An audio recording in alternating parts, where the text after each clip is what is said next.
Good morning, students. So, before I continue today's session, again make sure that you keep your notebook, all other relevant material ready. So, just we'll have a very quick recap of what I taught yesterday. So, I'm going to start with the topic which I explained. The first important point was the relationship difference lambda by 2 pi. Phase difference means the time lag between the two particles. Path is measured in meter and the phase is either in degrees or in radian. Then I'd explained about the definition of something important introduced by Huygens, that's called wavefront. So what is a wavefront? Surface joining all the particles which are in same phase is called as wavefront. Then based on the dimension of the sources, there are two types of sources. One point source and the other is the linear source. And due to point source at finite distance, what is the shape of the wavefront do we get? It is spherical. And due to linear source, it is cylindrical. Then at infinite distance, what is the shape of the wavefront? In both the cases, it is plane wavefront. Now, what is the advantage of this concept of wavefront? We can understand the phenomena of reflection, refraction, and based on which we have proved the laws of reflection as well as laws of refraction. So that's what I've explained regarding the wavefront. Then I explained about the Doppler effect. So what is the Doppler effect of light? It is apparent change in the frequency of the light wave due to the relative motion between the source and the observer is called as the Doppler effect. And when a source lambda is equal to lambda dash minus lambda Vs by c, where Vs is the velocity of the source, c is the speed of light. And I have also told you yesterday that we get the same stationary observer, the fractional change in the wavelength is equal to lambda dash minus lambda by lambda, that's equal to plus Vs by c. So if you write minus sign here means the source moves towards the observer, or celestial bodies approaches the earth. Plus means the celestial bodies, they move away from the earth. So this much I had explained yesterday. So let's see more about this. Now, so this is the formula which I had asked you to make a note of it yesterday.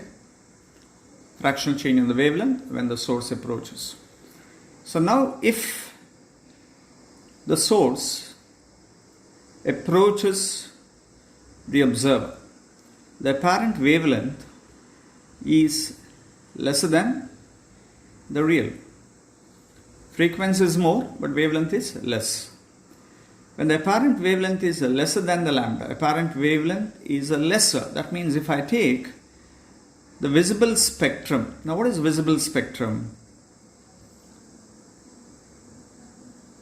Orderly arrangement of the wavelength in the increasing order here. Violet has the least wavelength. This is the minimum wavelength. Red has the maximum wavelength. So here apparent wavelength decreases.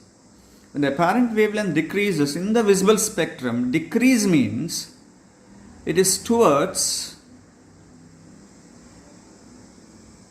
the violet color, or we have a group of colors here which is violet, indigo, blue, and the basic color for this entire family of color is blue.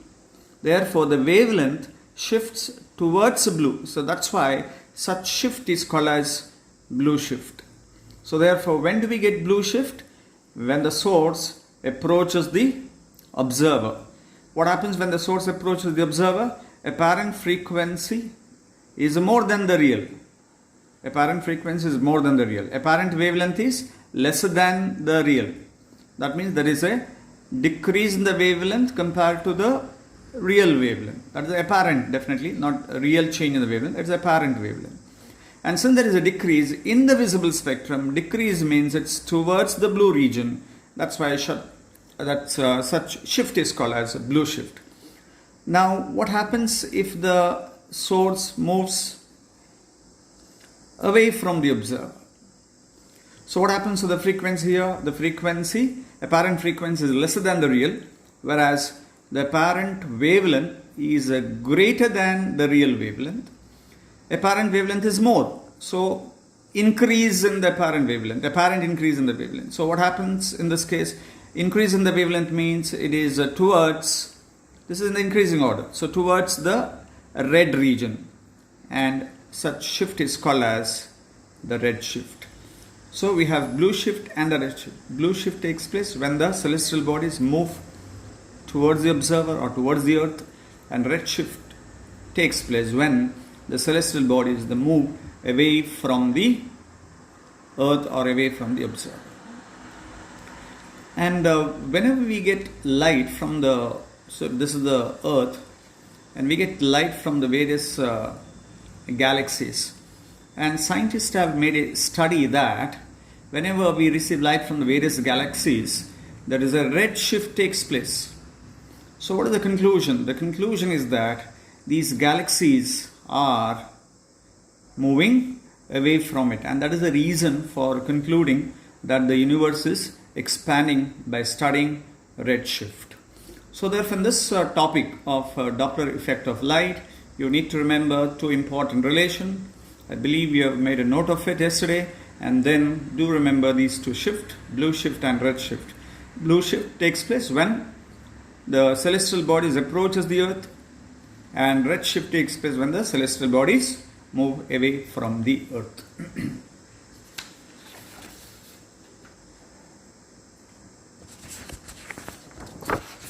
So yesterday I explained the type of the sources based on their dimension. Now let me explain one more classification of the sources, that's called coherent and incoherent sources. For this, let me take example of a source, which I'm going to take any monochromatic source, and I'm going to place this in front of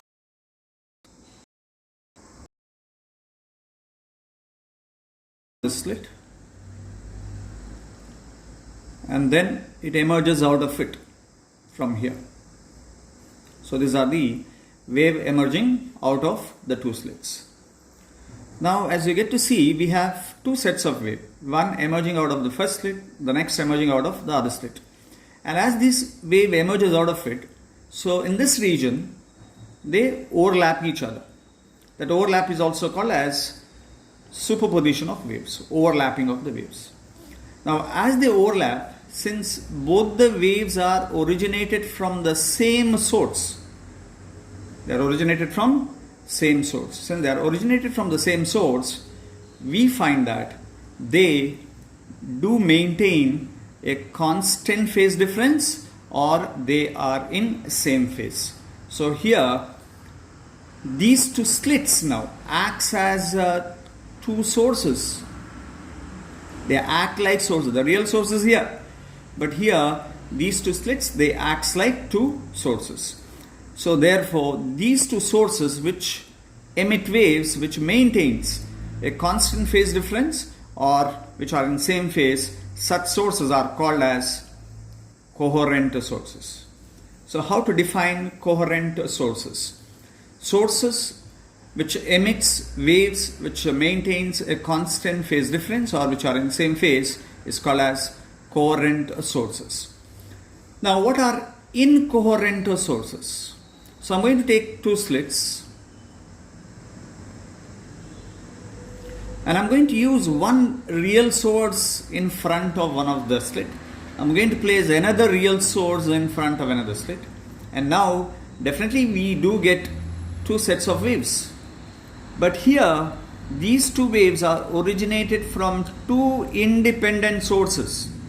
That means they do not maintain the same because they emit these waves randomly. But here their origin is from the same real source. But here they are two independent sources. So that's why in this case their phase or the phase difference continuously changes. And it's so fast, it takes place within a fraction of a second, maybe within 10 to the power minus 8 to 10 to the power minus 10 second. So within such small change, there is a continuous phase change takes place, and such sources are called as incoherent sources. So coherent sources, incoherent sources. So refer the definition from your notes.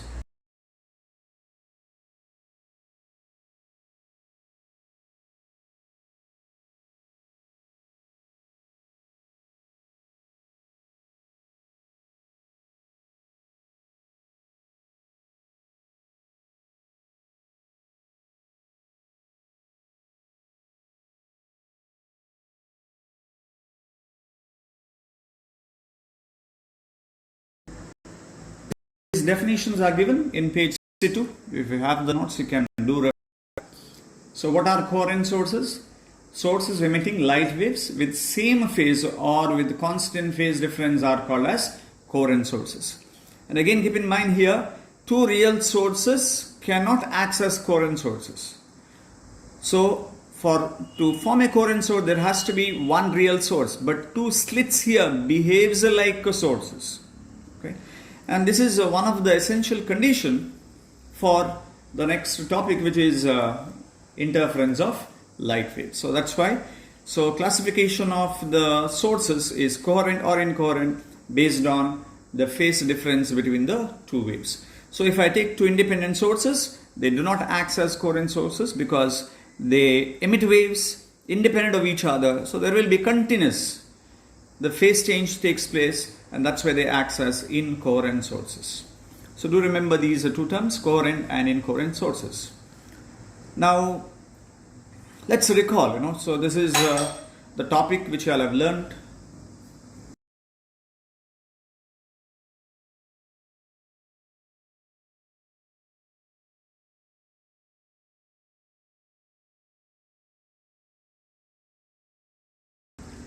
Okay, so you have learned these topics last year. So just let's recall what is this principle of superposition of waves. Principle of superposition of waves is basically overlapping of waves of any nature. So let me take example. What happens when two waves overlap? So first I'm going to consider a simple harmonic wave.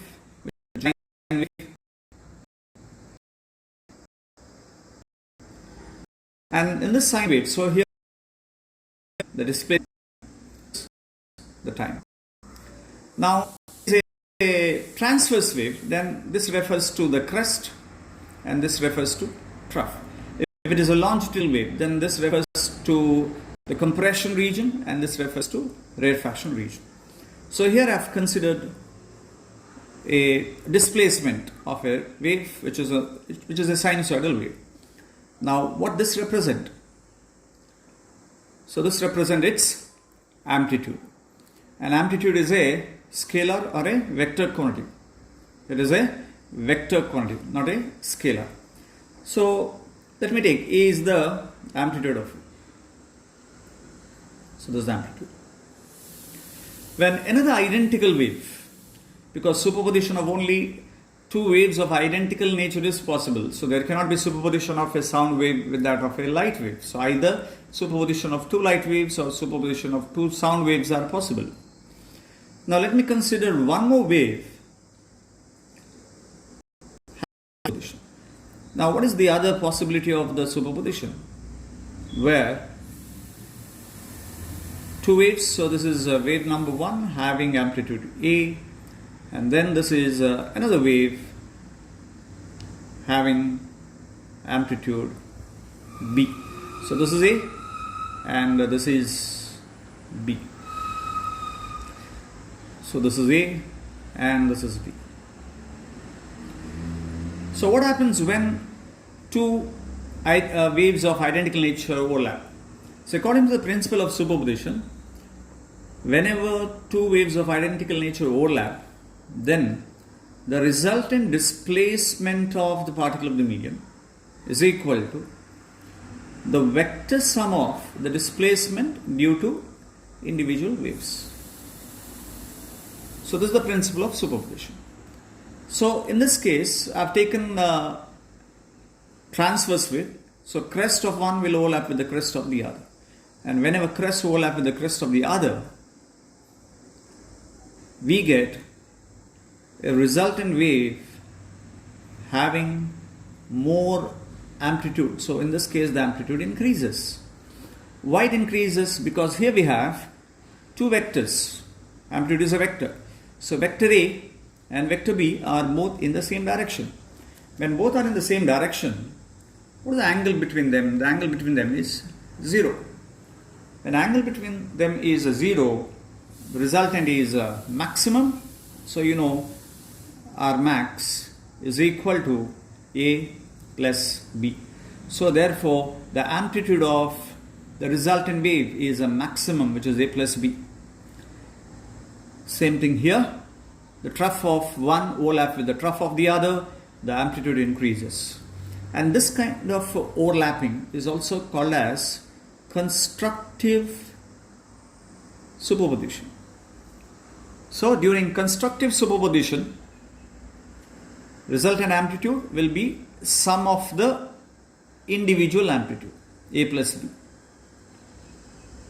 A is the amplitude of first wave, B is the amplitude of the second wave. So we get more amplitude. So this is the resultant wave. First wave, second wave, resultant wave. First amplitude, this is the second amplitude, this is the amplitude of the resultant wave. Now what happens if the crest of one wave overlap with the trough of the other? Now you can see the two vectors here, two vectors are in opposite direction. And what is the angle between the two vectors? It's 180 degrees. So what is the resultant amplitude? The resultant amplitude here is, it's a minimum.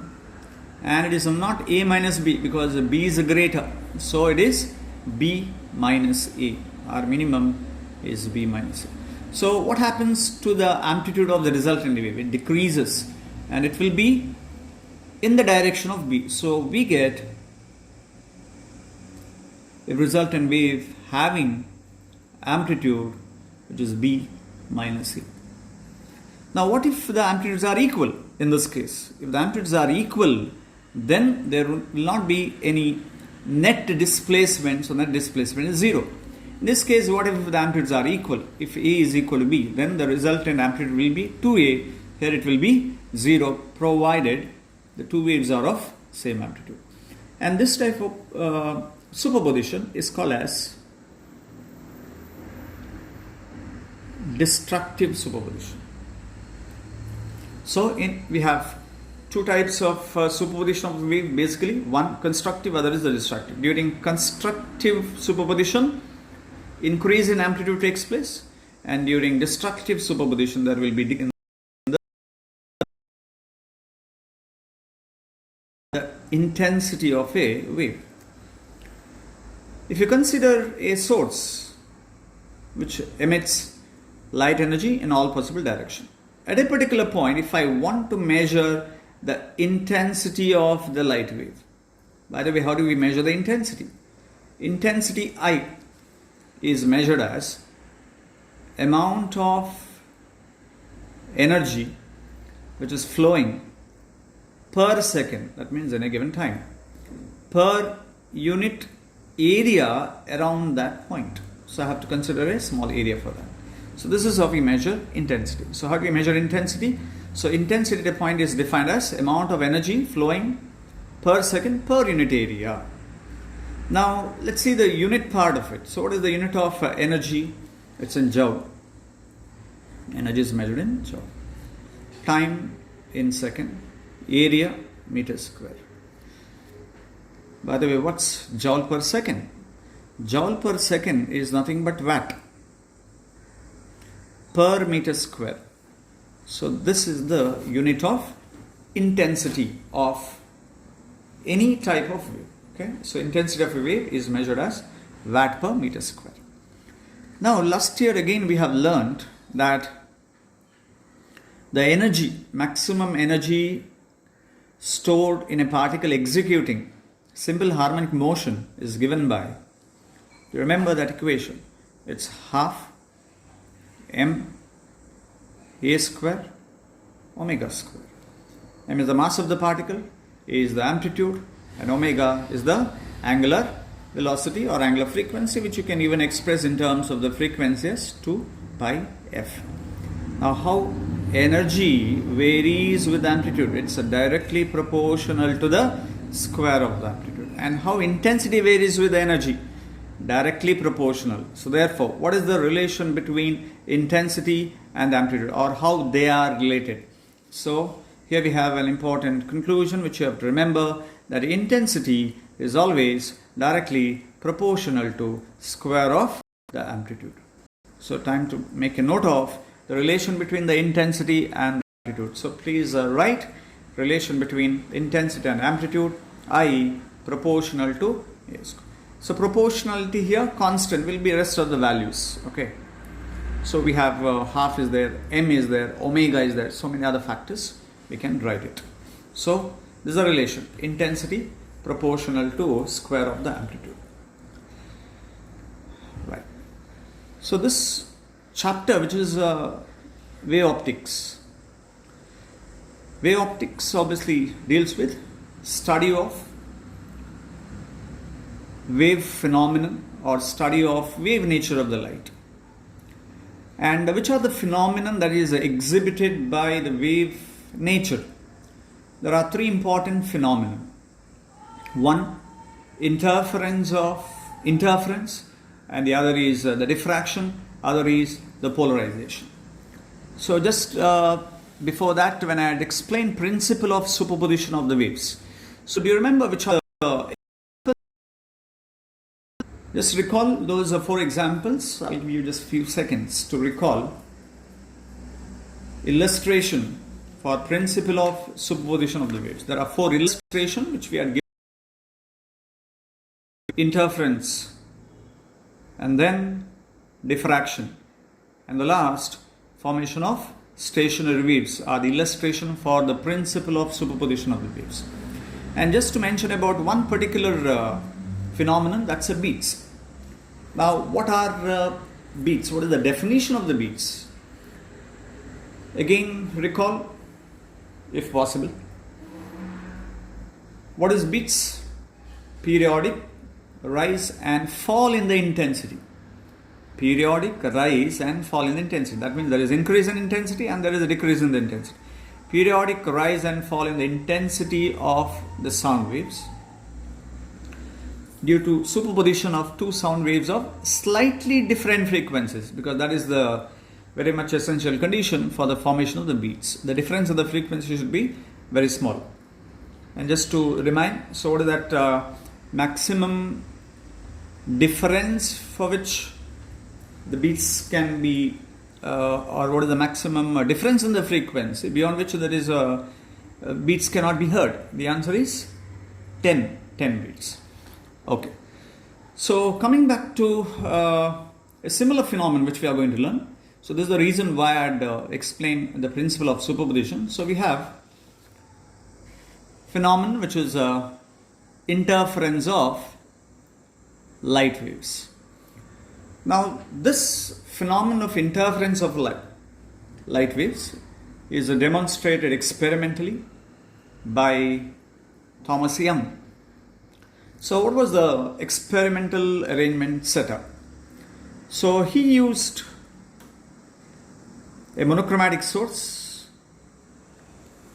which is S, placed in front of a narrow slit like this. Placed in front of a very narrow slit. Placed in front of a narrow slit. And then he used a screen at a certain distance. So it has to be monochromatic source. Now what is a monochromatic source? Source which emits light waves of single wavelength, particular wavelength, is called as a monochromatic source. Example, lasers are a good example for monochromatic source. So if I use helium neon laser, then I'll get green light. If I use helium cadmium gas, then we get blue light, blue laser. If we use ruby laser, then we can get red light. So like this we can generate monochromatic source even using the semiconductors as well. Compound semiconductor will give you various types of the lasers or various colors of lasers can be generated. So it has to be monochromatic source only. So S is a monochromatic source. Then what is the purpose of this single slit? Now this single slit will give you a collimated, a very sharp narrow beam. So that's the purpose of collimated. Now right from this slit on this particular screen. Now let me use, I've used here the source, that is which emits blue light. So therefore this screen is get illuminated now. Okay, like this on the screen you get blue light. Okay, so the same screen which I have drawn here, so this is the illumination. So now you can see the distribution of the light is almost uniform throughout the screen, almost uniform, with the assumption that the screen size is very small. So this is the illumination on the screen. And then when he introduced a double slit in between, like this,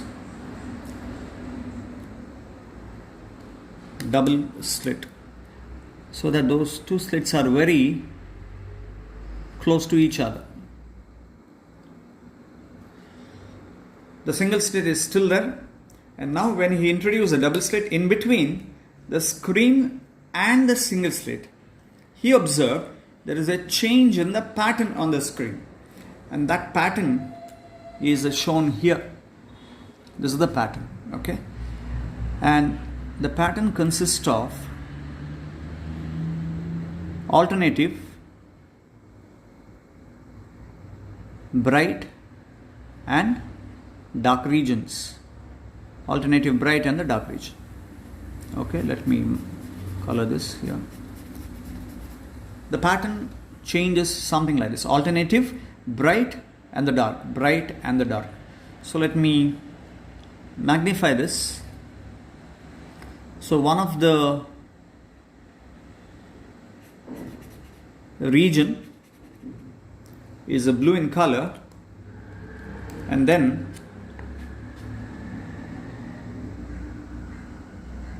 on either side there will be dark region, something like this. So we have alternative, dark, which is black, blue, black, blue, black, blue, like this. So this is kind of pattern which is observed on the screen. So this is the pattern in the absence of the double slit, and this is the pattern in the presence of the slit. Alternative, bright and dark region. And this pattern is called as interference fringes. It's called interference fringes. By the way, what is the interference of the light? If you compare these two regions, there was uniform distribution of the light in the absence of the double slit. In the presence of the double slit, the pattern changes to alternative, bright and the dark region. And you can see here the distribution is not same. In some region dark means we don't receive any light at all. And again there is more light in one region. So there is modification in the distribution of light energy takes place. Modification in the distribution of the light energy. Here the distribution is uniform. Here the distribution is non-uniform. Dark region means what? There is no light in that particular region. There is no intensity. So here there is intensity. Again there is no intensity. So there is a modification in the distribution of the light energy takes place. And what is the reason for it? The reason is when we use double slit, Recall, I had explained just prior to this. What is that? There are two slits we have used, and these two slits, they act like coherent sources. And we have a similar situation here, where these two double slit, they act like two sources. And what do we get out of these two sources? We get two waves. And look at this, these two waves, their origin is the same from this slit. But again, through this slit, the light comes from one single source. So we have one single source, but we have two slits. And these two slits, they act like, I'm going to write S1, S2. What do you mean by S1, S2? They act like two coherent sources. And the two waves coming out of it, they will start overlapping. Overlapping means superposition takes place. And the result of the superposition is interference fringes. Again, I just now had mentioned, whenever superposition takes place, there are basically two types: constructive superposition, destructive superposition. Whenever constructive superposition takes place, what happens to the amplitude? Amplitude increases. And when the amplitude increases, what happens to the intensity? Intensity also increases. Whenever destructive superposition takes place, what happens to the amplitude? Decreases. When the amplitude decreases, what happens to the intensity? That also decreases. And that's what you get to notice here in this particular pattern. Look at the pattern. There is a minimum intensity, maximum. So minimum intensity means minimum amplitude. That means what type of superposition takes place. So whatever the dark regions, we call this as the dark regions or dark fringes, is due to destructive superposition. Now I can use the word, it's because of destructive interference. And whatever the bright region, so remember, on either side of the dark, we do have again the bright region. There are plenty of fringes we get like this. Why I'm drawing every time blue here? Because I've used a source which emits blue light. Now what if I use a ruby laser here? If I use a ruby laser, this region would be red, and I'm going to get alternative red, black, red, black, red, black.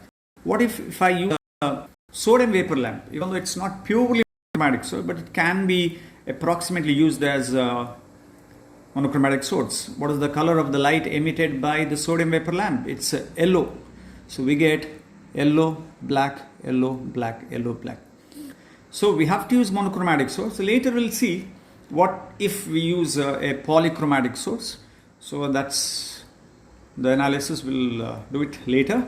So let's concentrate that. Now we have to use a monochromatic source, a single slit to produce a collimated beam, and a double slit which acts as a coherent sources, and a screen on which we get alternative bright dark region, and the second pattern is light. The modification in the distribution of light energy. From here to here, there is a modification takes place. Modification in the distribution of the light energy due to the superposition of two or more light waves is called as interference of light.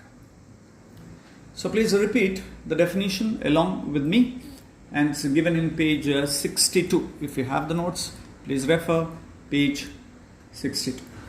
So the definition goes like this: the modification in the distribution of light energy. Modification in the distribution of light energy due to the superposition of two or more waves of light is called interference. Okay. So repeat loudly. Don't worry, no one is going to watch you when you repeat the definition. It's repeat so that you can remember all this definition very easily.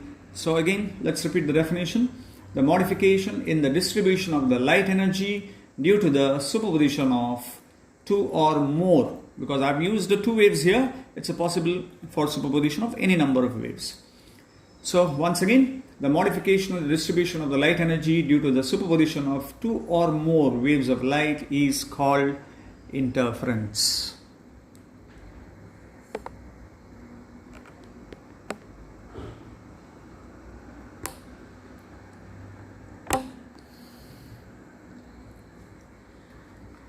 Right, so what is the result of the interference? The result of the interference is we get interference fringes.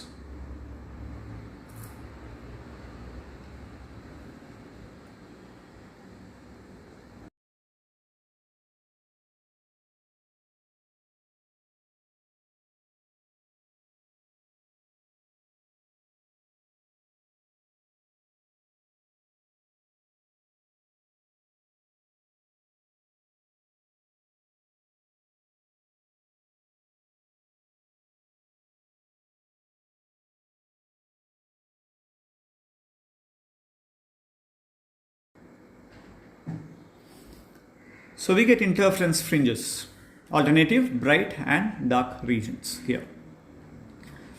So bright region is due to constructive interference. This bright, that's blue color, is because of constructive interference. And dark region is because of destructive interference. Now you want to know do we have any illustration for this interference of the light? We have few phenomena which are due to the interference of the light. If you have the study material, check the backside cover page. I'm going to show you that. So here we have an example. What is this? So this is the color pattern that can be seen on the soap. Is an example for interference of pattern. Color, it is because of interference, but what is the nature of the light, or not exact nature of light? What is the type of the source? This is because of the sunlight, and sunlight is a polychromatic source, and that is the reason why we get color pattern. So this is one of the illustration, and we do have the other illustration. So this is a common illustration which we get to see during the rain season. Whenever there is a oil spill on the road, and if the road is wet, you get to see some color patches, correct? And this is again another illustration for interference of light. So color pattern seen on the soap bubble and color patches due to the oil spill on the road is an example for interference of light. So let me show you the schematic diagram of the Young's double slit arrangement. So this is a schematic diagram where we have monochromatic source, single slit, double slit, and we get to see the interference fringes on the screen. Now in terms of the wave pattern, still you can get to see somewhere here. This is the single slit, we have double slit, and these are the regions where the two waves they overlap, and wherever there is overlapping constructively we get max means bright region. These are all, the red line indicates the bright region. Next to that, wherever there is overlapping destructively, we get minimum means the dark region. So this is the kind of the pattern that we get. Here it's shown black and white. In reality, this particular region has some color. It's a monochrome image that is taken. Otherwise this has a particular color, and that color depends on the color of the light emitted by the source. If the source emits red light, it will be red, black, red, black, red, black, red, black. And still, if you want to check another example here, so this is the color pattern on the soap bubble is a good example for interference of light. So let's repeat the definition of interference of light. The modification in the distribution of light energy due to the superposition of two or more light waves is called interference. So therefore, for interference of light to take place, there has to be superposition. For superposition, we need minimum two waves, and we generate that with the help of the two slits, and those two slits acts like coherent sources. So that's about the formation of interference. Now there are three important observations made in this experiment regarding the interference pattern. The pattern consists of alternative, bright and dark region. Bright region, that is bright fringes we can call it, is because of constructive interference. Constructive interference means two light waves overlap in such a way that crest of one wave will overlap with the crest of the other, and trough of one wave will overlap with the trough of the other. That will result in constructive interference. So moment we say constructive interference, it has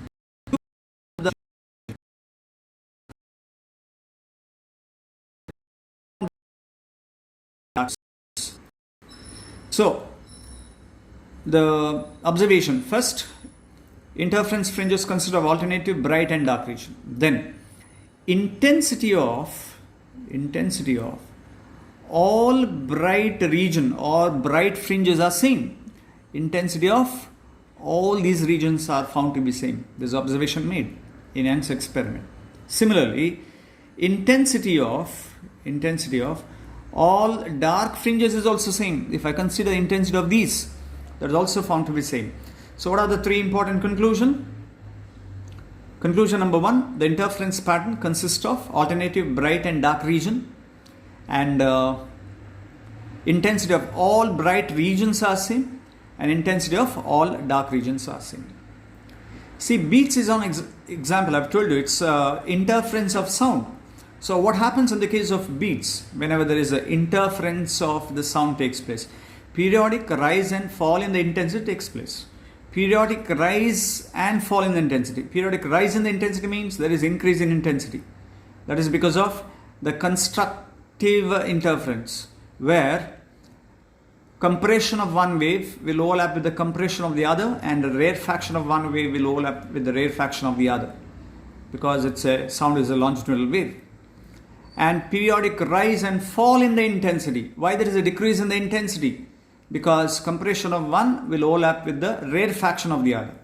That is destructive interference. So here also you find the same thing. See, there is a rise in the intensity, and then there is a fall in the intensity. Rise and fall takes place. But you will get a pattern. It's not, you don't get a period and fall. You get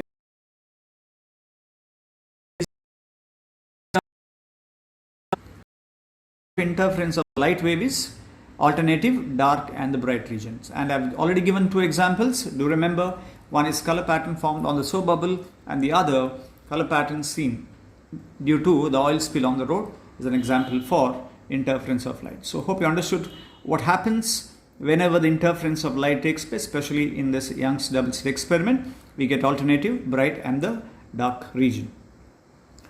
So let's see more about this fringes exactly. So what is the fringes? It's consist of alternative, bright and dark regions.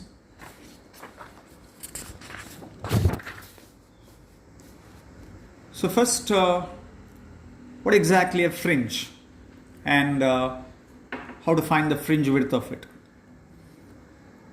So first, if I use a blue light, then I'll be getting alternative, dark, that's black, and then a blue region like this. So this is the fringe pattern. In reality, these fringes of very less width, they are of the order of millimeter. You don't get such thick fringes in reality. But to understand, I've drawn the diagram like this. Now, what is a fringe? A fringe is a region consisting of one dark region and one bright region. See this portion. So this is called one fringe. A fringe consists of a dark region and a bright region is called as fringe. And width of one fringe is called as fringe width. And it is denoted by beta. So this width is beta. But we don't measure the width in reality like this. The reason, whenever a bright and a dark regions form in reality, we don't get to see the clear-cut demarcation between the dark and the bright. It slowly transforms dark into bright and the bright into dark. Therefore, we can't find the exact edge. So if you want to find the fringe width, then we follow this method. You take two bright regions, or bright fringes for that matter, and then take the midpoint of the two bright region. Check this. This is midpoint of one of the bright and this is midpoint of the other bright. Do you agree that it's equivalent of one fringe? Because one fringe consists of one dark and one bright. And if you check this here, still it consists of one dark and one bright. Can you see that? Here we have half bright and this side we have half bright. Still this is equivalent of one fringe. And that's why this is a beta. That is fringe width. So how do we measure the fringe width? It is the distance consecutive, that's distance between two consecutive bright fringes is called as beta. So why we have to consider only bright fringes? We can consider even two consecutive dark fringes. So this is the midpoint of one of the dark. This is the midpoint of the other dark. And this also represent one fringe. Check this here. We have one bright and a half dark on either side. So therefore this also represent the beta, which is fringe width. So what is the definition of the fringe width? It is the distance between two consecutive bright fringes or two consecutive dark fringes is called as fringe width, and it is denoted by beta. And what is one fringe means? One fringe means it's a region consisting of one dark and one bright region is called as one fringe. So I have a few very basic questions based on what we discussed.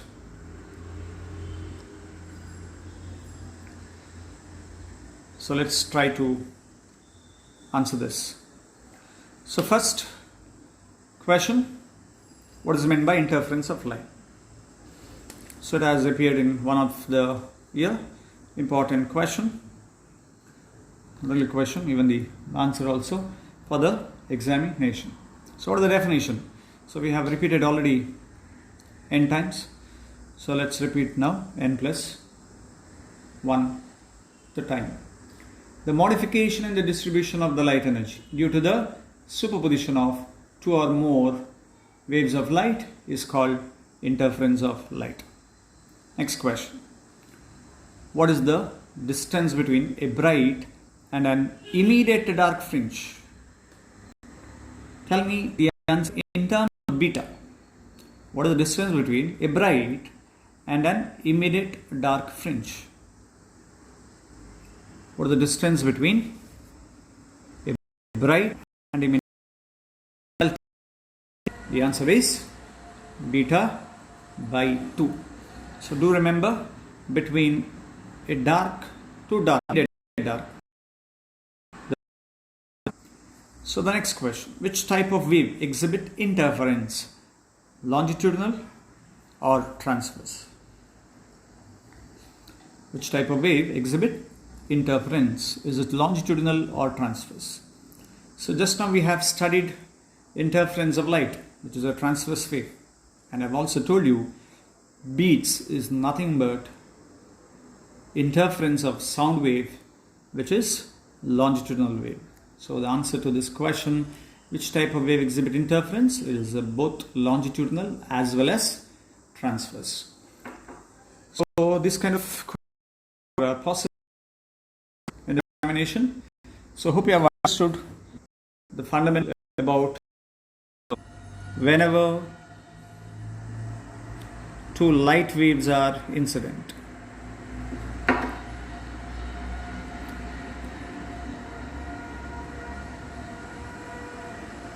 So let us consider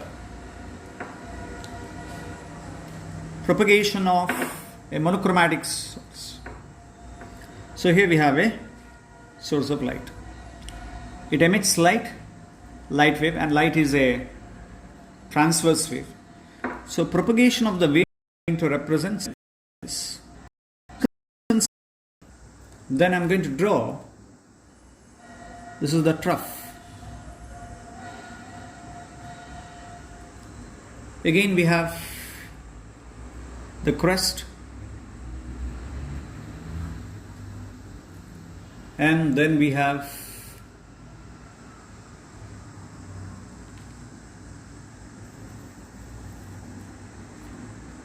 the trough again. So let me write that here. So this represents the crest, the orange color here represent the trough. So now what we find here is once these waves fall on this slit, now we get two set of waves emerging out of the two slits, and that's what I'm going to draw right now. So I'm going to start with the crest. So one of the wave that's emerging out of it. So this is the crest, and this is the crest. Real source, single slit, and we have two double slit. They act like coherent sources, S1 and S2.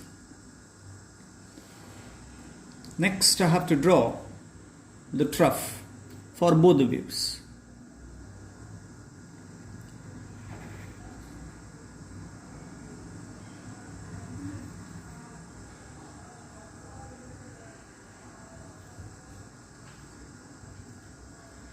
Again I will draw the crest,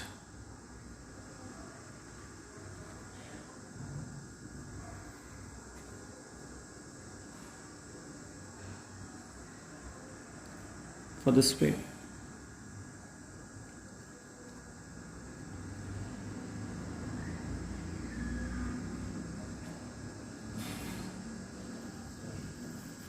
Something like this. So this will continue, and here we have the screen which is placed at certain distance. So now what we get to notice here is, look at these regions, and here, and here.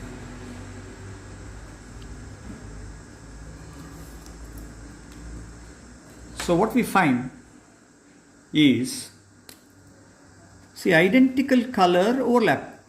What do you mean by overlapping of identical color? Overlapping of identical color is nothing but, for example here, green overlap with the green, that's overlapping of crest with the crest, trough with the trough, crest with the crest. So what kind of interference is this? It is constructive interference. And what is the result of the constructive interference?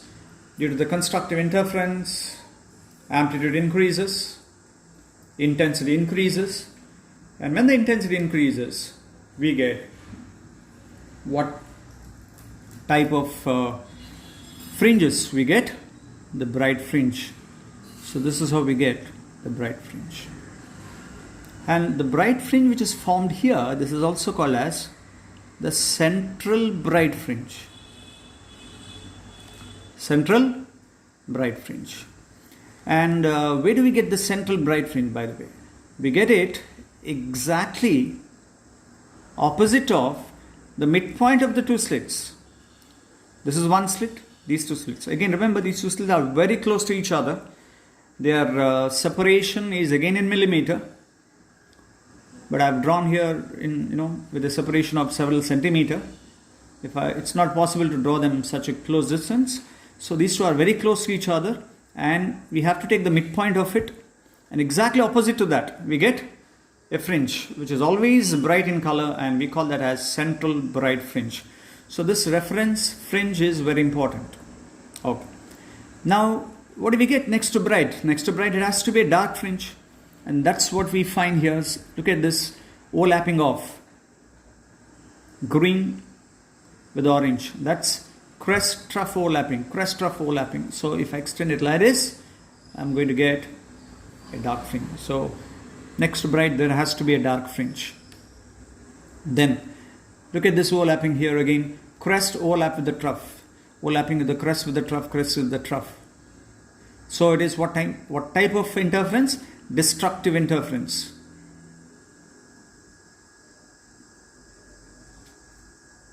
We get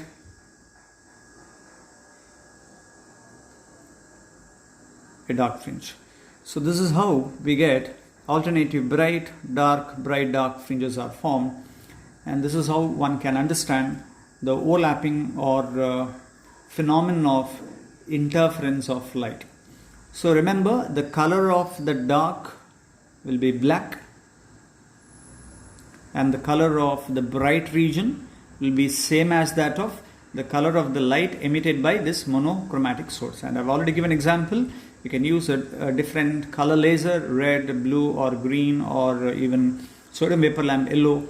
So we have to use monochromatic source, and this is how we get the formation of the interference pattern. So the next important question is, so we do get bright in the dark region. What is the condition under which we get bright?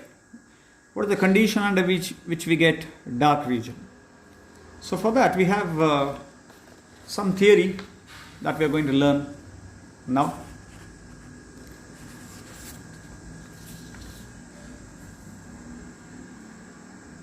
And it's called theory of interference.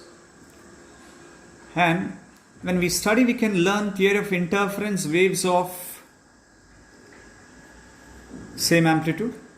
That's what we are going to study. But it's not necessary that the two waves must be of the same amplitude. They can be of different amplitude as well, for which I'm going to give a separate set of equations later. So let's now focus that there are two waves having same amplitude. So what is the condition? It's again a repeatedly asked question. So let's derive this. So obviously for the interference we need two waves. Wave, which is y1 is equal to a y cos.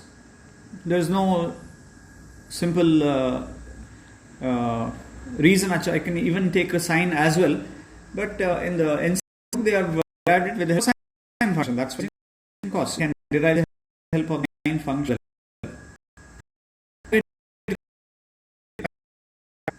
Displacement same amplitude, it has to be a only. Cos omega t plus phi. Displacement of the first wave, amplitude, angular frequency at an instant t. At the same instant t, displacement due to the second wave, y2, same amplitude, angular frequency. Now what is phi? Remember, we have used this symbol earlier. What does that phi stands for? It is the phase difference between the two waves. Now these two waves overlap. Since the phase or the angle between them is already taken into account, the resultant displacement is given by displacement due to the individual wave. It is a vector sum, but here the angle is already taken care. So we are going to add them algebraically. y1 plus y2. So on adding, A is common. You will get cos omega t plus cos of omega t plus phi. So you are very familiar with this equation. This is of the format cos c plus cos d format. What is cos c plus cos d? It is a 2 cos c plus d by 2 into cos c minus d by 2. Cos c plus cos d is 2 cos c plus d by 2 into cos c minus d by 2. That's how you repeat in maths class. Now A into cos c plus cos d. So first 2 cos c plus d, omega t plus omega t, so you will get 2 omega t plus 5 by 2. Then cos c minus d by 2. So omega t minus of this, omega t minus omega t becomes 0. Then we have minus 5 by 2.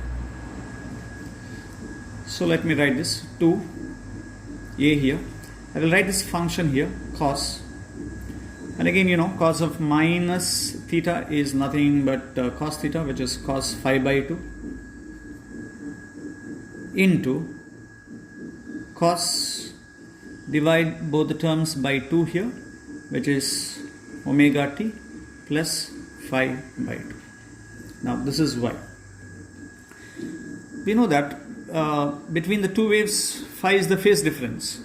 For given set of waves, this phase difference, phi, is a constant. Therefore, this entire term is a constant, which I'm going to write it as r. Now, y is equal to r cos omega t plus 5 by 2. Now, look at these three equations. Equation 1, equation 2 here, and equation 3. They are of the same format. Y amplitude cosine of the function, y amplitude cosine of the function, y amplitude cosine of the function. What this y represent? Displacement of the resultant wave. What r represent? Outside the function. Now this r represent the resultant amplitude. Compare that. What is the resultant amplitude? The resultant amplitude here is r is equal to 2a cos 5 by 2. So this is very important. Resultant amplitude. R is equal to 2a cos 5 by 2. Then plus 5 by 2. So here I have taken phi as the phase difference between the two individual waves. Then what does this 5 by 2 represent? 5 by 2 is the phase difference between the resultant wave with that of the individual wave. So phi 2 is the phase difference between the resultant wave and the first wave, and phi by 2 is also the phase difference between the resultant wave and the second wave. Now how can we say that phi 2 is the phase difference? See, here I have taken y1 as the displacement due to the first wave. It's a vector quantity. y2 is the second vector quantity, and phi is the phase difference between them. So let me draw a vector having amplitude A. This is a vector having amplitude A. So because we have two vectors having same amplitude, which is A and A. Now what is the phase difference between them? It's given as phi. Now when I add them vectorially, I'm going to get the resultant R. Are you able to recall the equation which we studied last year? When two vectors P and Q are equal, and if theta is the angle between them, then what is the formula for the resultant? The resultant formula is R is equal to 2P cos theta by 2. Do you remember this equation? Now tell me, what is the terms of this?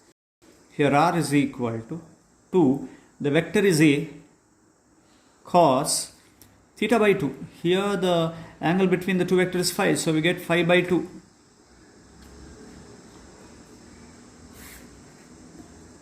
That's what we got here. R is equal to 2a cos phi by 2. Now, what is the angle between the individual vector with this vector with this? Since the vectors are equal, this resultant bisects the two vectors, so therefore each value is phi by 2 and phi by 2, and that's what I told you. So phi by 2 is the phase difference between the resultant wave with that of the individual wave. So hope you understood this particular part of the theory. So we haven't completed theory because we are yet to find the condition for the constructive and the destructive interference. So what is this formula? Formula for resultant amplitude when two waves of identical amplitude interfere. So if you make a note of this equation for resultant amplitude, R is equal to 2a cos phi by 2,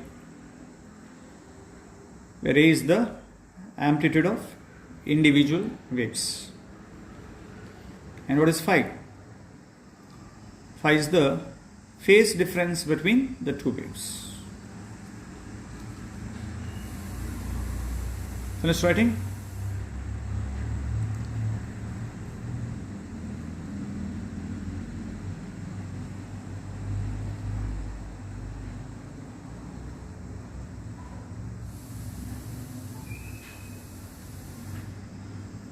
Okay.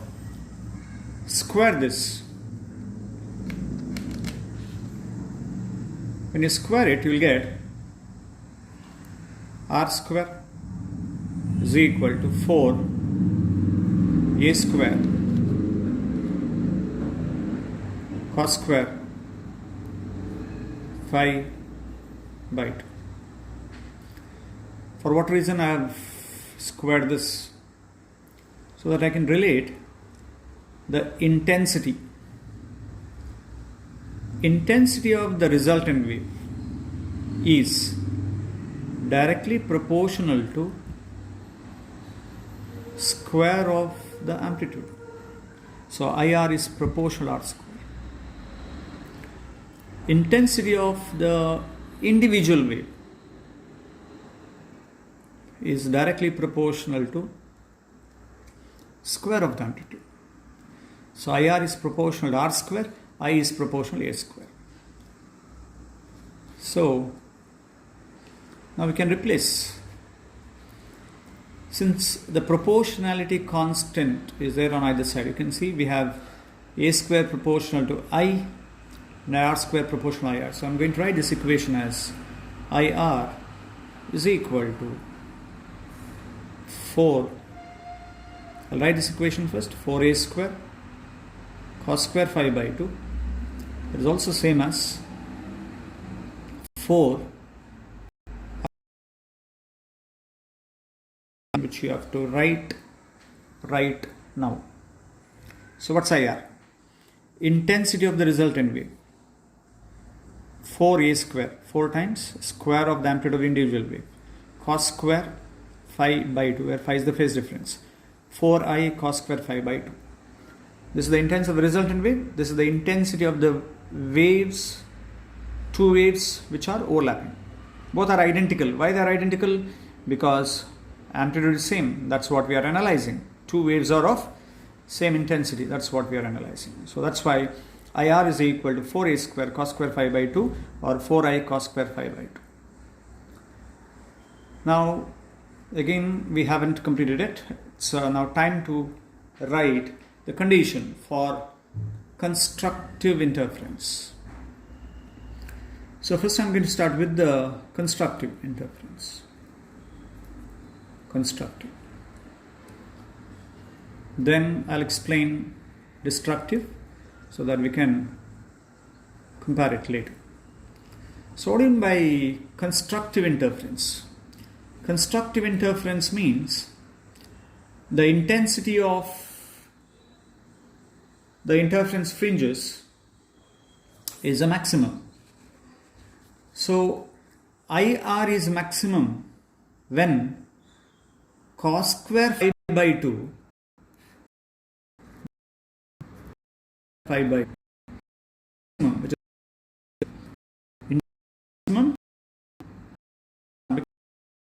the or function maximum value, or cos 5 by 2 must be plus or minus 1, or 5 by 2 is equal to, you have to include both the values, plus as well as minus 1. So let's start with plus 1. So when do we get plus 1? For what angle we get plus 1? Cos 0 is 1. So we start with 0. Then when do we get minus 1? Cos 180 minus 1, which is pi. We have other multiple values, correct? 0. What is cos 2 pi? Again plus 1. 3 pi minus 1. 4 pi. So this is how we get it. But that is 5 by 2. What about the value 5? The value 5, now we multiply this 2 here. You get 0, 2 pi, 4 pi, 6 pi, and so on. Let's write in general. What is 5 is equal? It includes 0 also. So, and all these are even numbers. So it will be 2 n pi. See, we got the condition. But what is the value of n? N is equal to, it should include 0, 2 pi. So n is equal to 0, 1, 2, 3, and so on. So the phase difference between the two waves is equal to even multiple of pi. Then we get the constructive interference, or we get bright fringes. So this is the condition for the bright fringes. So whenever two waves, when they overlap, if they satisfy this condition, then it has to be bright region only, bright fringes. Phase difference between the two waves must be even multiple of pi, where n is 0, 1, 2, 3. For example, when n is 0, we'll get 0. When n is 1, we get 2 pi. It's not given in relation between the phase difference and the part difference. So when there is a phase difference, I can very easily find the corresponding part difference. That is, delta is equal to lambda by 2 pi into 5. Replace lambda by 2 pi. Phi is 2n pi. 2n pi. So this pi will get cancelled here. I will not cancel 2. There is a reason for it. I will tell you why. Let me write like this. Delta is equal to 2n. 2n into lambda by 2. Remember, this is same as n lambda, without any doubt. So the reason to maintain this 2n is so that it's very easy to give the statement of the condition. Look at this. Phase difference between the two waves must be even multiple of pi. And here, or the part difference must be even multiple of lambda by 2. So to maintain this condition, even, we have written it. Or you can give the statement like this, or the part difference must be integral multiple of lambda. Even multiple of lambda by 2 or integral multiple of lambda. So this is our condition, because when this condition is satisfied, automatically it satisfies the other condition. So it's enough if you check any of these two conditions for constructive interference. And they've asked this in the exam, like state the condition for constructive interference, state the condition for destructive interference. So what is the condition for constructive interference? The phase difference between the two waves must be even multiple of pi, or the part difference between the two waves must be even multiple of lambda by 2. By the way, what's lambda? That's the wavelength of the monochromatic light used. Or what is the other condition? Integral multiple of the same, which is lambda. Now, if cos square 5 by 2 is 1, if cos square phi by 2 is 1, what is the maximum intensity do we get? Cos square phi by 2 is 1. So therefore the intensity of those bright fringes will be 4a square, or that will be equal to 4i. So that means if I is the intensity of the individual wave, the intensity of the bright fringe is 4 times I. This is the reason why in the definition we say, there is a modification in the distribution of the light energy. If I use a single slit, the intensity at every region will be I, at each and every point, and that region will be I. But moment we use a double slit, there is a modification in the distribution. Every bright region has intensity which is 4I, which is 4 times the intensity of the individual wave which emerges out of the 2 slits, or it is 4 times square of the amplitude. So remember these 3 conditions. And what is the amplitude then? Maximum amplitude R. Cos phi by 2. Cos phi by 2 is plus or minus 1. Cos phi by 2 is plus or minus 1. So R is equal to plus or minus 2a. Since it is an amplitude, plus means displacement in one direction, minus means displacement in the other direction. So R max is, I'll write the magnitude, which is 2a. So 4 equations here for constructive interference. 1, the phase difference between the 2 waves must be even multiple of pi. Part difference should be even multiple of lambda by 2 or integral multiple of lambda. And do remember the values of n as well. The n will start from 0, 1, 2, 3 and so on. And maximum intensity, this is IR max, is 4 times I, and this is R max, which is equal to 2a. Now if you have understood this constructive interference, it's very easy to find the condition for the destructive. So here we write, to get maximum intensity, cos square phi by 2 must be equal to 1. Now tell me, to get minimum intensity, to get dark region, to get dark fringes, or for destructive interference, what should be the value of IR? So IR should be minimum. And what is the least value? Since it is square, what is the least value of cos square phi by 2? So it should be 0. Cos square phi by 2 should be 0. It cannot be minus 1, because if you write minus 1, square of it again becomes plus 1. It becomes constructive interference. So it has to be 0. So cos square phi by 2 0, or cos phi by 2 will still remain 0. If cos phi by 2 0, now what are the angles for which we get 0? So phi by 2 is equal to cos 90 degree, that is pi by 2. Next 3 pi by 2. Next 5 pi by 2, 7 pi by 2. So these are the angles for which cos phi by 2 becomes 0. Or what should be the condition for the phase difference? So 2 is common, can cancel, I will get pi, 3 pi, 5 pi and 7 pi. So how to generalize this? So phi is equal to 2n plus 1 pi with n equal to 0, 1, 2, 3 and so on. Just look at this. When n is 0, we get pi. Then when n is 1, we get 3 pi. So now you must be thinking, why can't we write phi is equal to 2n minus 1 into pi with the starting value n is equal 1, 2, 3. If you are thinking like this, you are right. Still it is possible.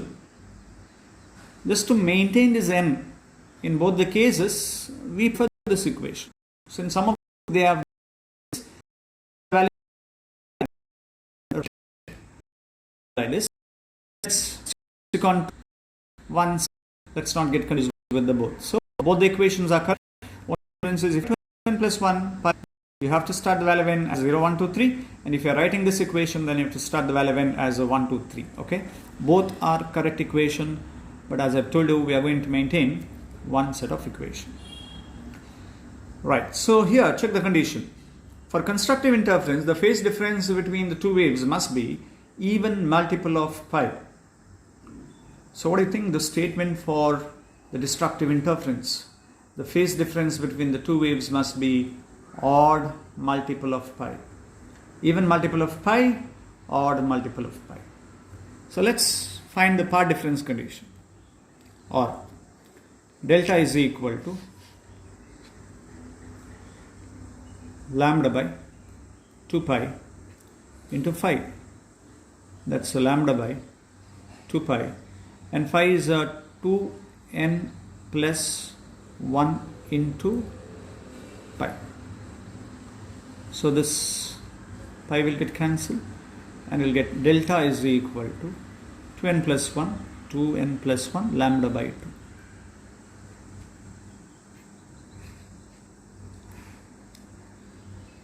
Now look at these two conditions. Hope you understood the reason why we have maintained lambda by 2 and lambda by 2.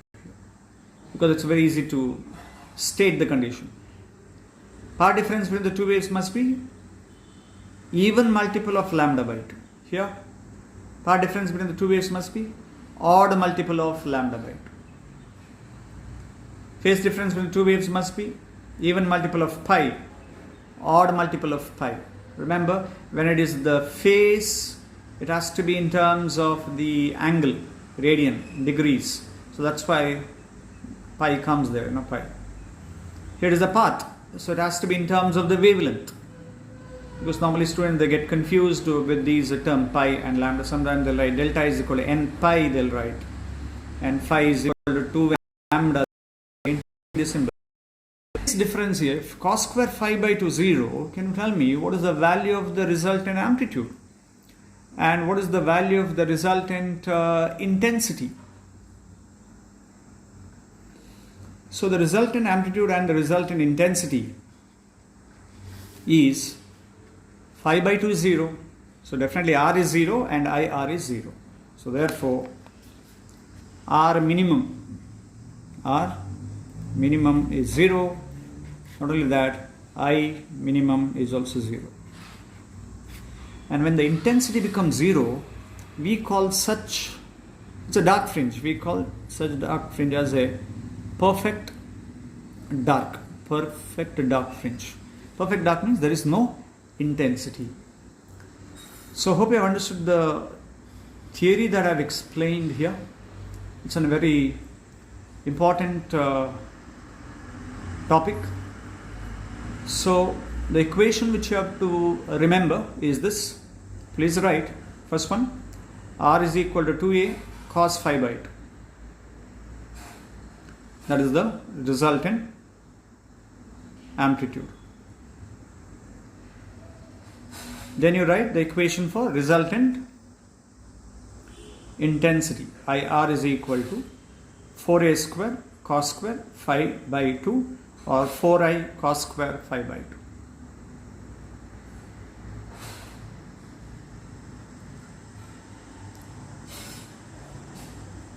And now you make column and then write these four equations. In the first column, you write the heading constructive interference. Heading is constructive interference, bright fringes, destructive interference, dark fringes. And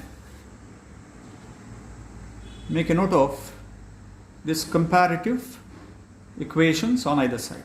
First one, condition for phase difference. Phi is equal to 2n pi, and do write the value of n also because it should start from 0, 1, 2, 3, not 1, 2, 3. N is equal to 0, 1, 2, 3. Even multiple of pi. Phase difference should be odd multiple of pi. It's an OR condition. Again, remember this or this.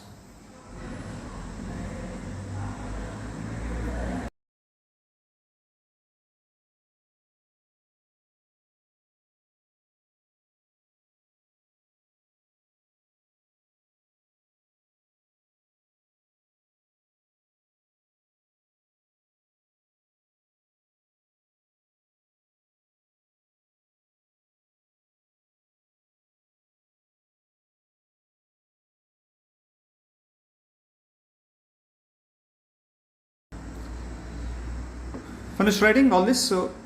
So this is important because we are going to use this condition in many other topic in future.